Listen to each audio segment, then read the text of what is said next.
Meus amigos, eu tô ali fazendo caldinho de feijão aqui nesse frio e tava meditando e refletindo sobre algumas coisas. Daqui a pouquinho tá quase pronto. E eu queria dividir com vocês uma experiência, um testemunho familiar que aconteceu dentro da minha família. Nesse momento de dificuldade, de medo, apreensão, angústia, né? É importante a gente passar esses testemunhos adiante para que sirva de consolo, conforto para o coração de alguém que está aí ouvindo. A minha avó é missionária da Assembleia de Deus, a Assembleia Mãe, que começou lá em Belém do Pará com os missionários Daniel Berg e Gunnar Wingren.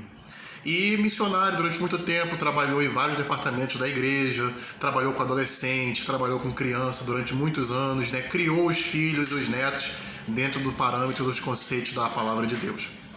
Então, durante um certo período, a minha avó, como missionária, trabalhou no departamento dos jovens. E tinha um jovem ali naquela igreja, lá em Belém do Pará, no subúrbio ali de Belém, a Assembleia, inclusive, da Passagem de Ouvira. Esse jovem, ele não conseguia se firmar na igreja. Ele passava um período na igreja e um período ele ia para o mundo. Ficava um período na igreja, um período ele fraquejava. Ele tinha altos e baixos, momentos de muita fé e momentos de dificuldade, como todos nós, todos os seres humanos temos, né? Dias bons e dias ruins. Só que nesses dias ruins ele abandonava a igreja, largava tudo e ia viver a vida dele. Depois ele retornava. E ali naquela igreja, poucas pessoas queriam dar oportunidade para ele, porque viam que, de certa maneira, ele havia perdido a credibilidade. Só que a missionária Marisa, dentro da visão missionária que Deus deu a ela entendia que o cair é do homem, mas o levantar é de Deus. Então ela sempre dava uma oportunidade para aquele jovem: vamos comigo, eu vou te ajudar, eu vou te levantar, Deus vai te honrar, nós vamos orar juntos, não sei o que e tal. E ele retornou para a igreja, ela deu um cargo a ele dentro do departamento dos jovens. Assim que esse jovem voltou e ele ganhou esse cargo, ele sofreu um acidente de carro. E nesse acidente veio ao óbito.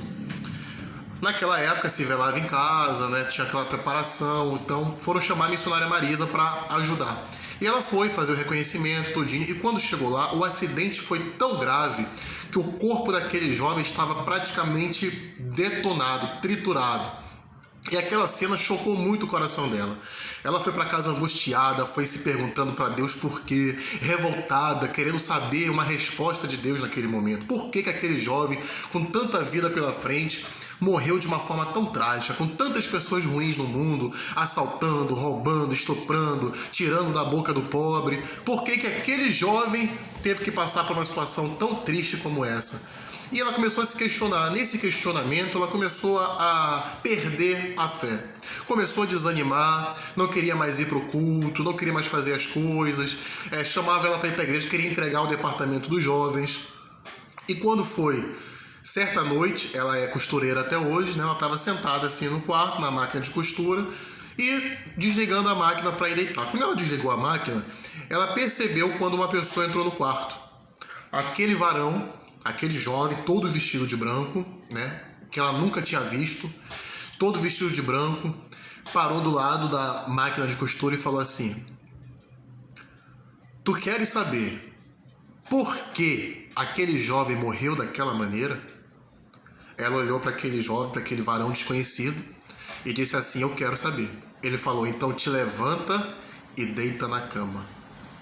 Ela levantou, deitou na cama. Aquele rapaz pegou a coberta, o lençol, e foi passar por cima dela, foi cobrir. Quando ele foi cobrir, ela falou: peraí.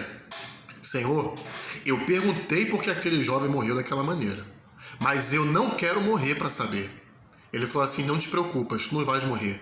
É só uma experiência. E ele pegou. Quando ele foi cobrir, ela falou: peraí, Senhor. Eu tenho filho para criar, eu tenho costura para entregar, eu não posso morrer agora. Ele falou: não te preocupa, acalma o teu coração. Eu já te disse que essa é só uma experiência. E quando ele pegou aquela coberta que ele passou por cima da cabeça dela, ela sentiu por debaixo do lençol, quando veio uma mão, segurando na mão dela, suspendeu, que levantou ela da cama. Quando ela levantou da cama, ela não estava mais naquele quarto. Ela estava num jardim muito lindo, mas muito longe da dimensão da terra. E naquele jardim em volta tinha todo tipo de variedade de flores, de plantas, de rosas, um aroma, um perfume que a natura não conhece, a Boticário não vende, a avó não sabe nem de onde vem.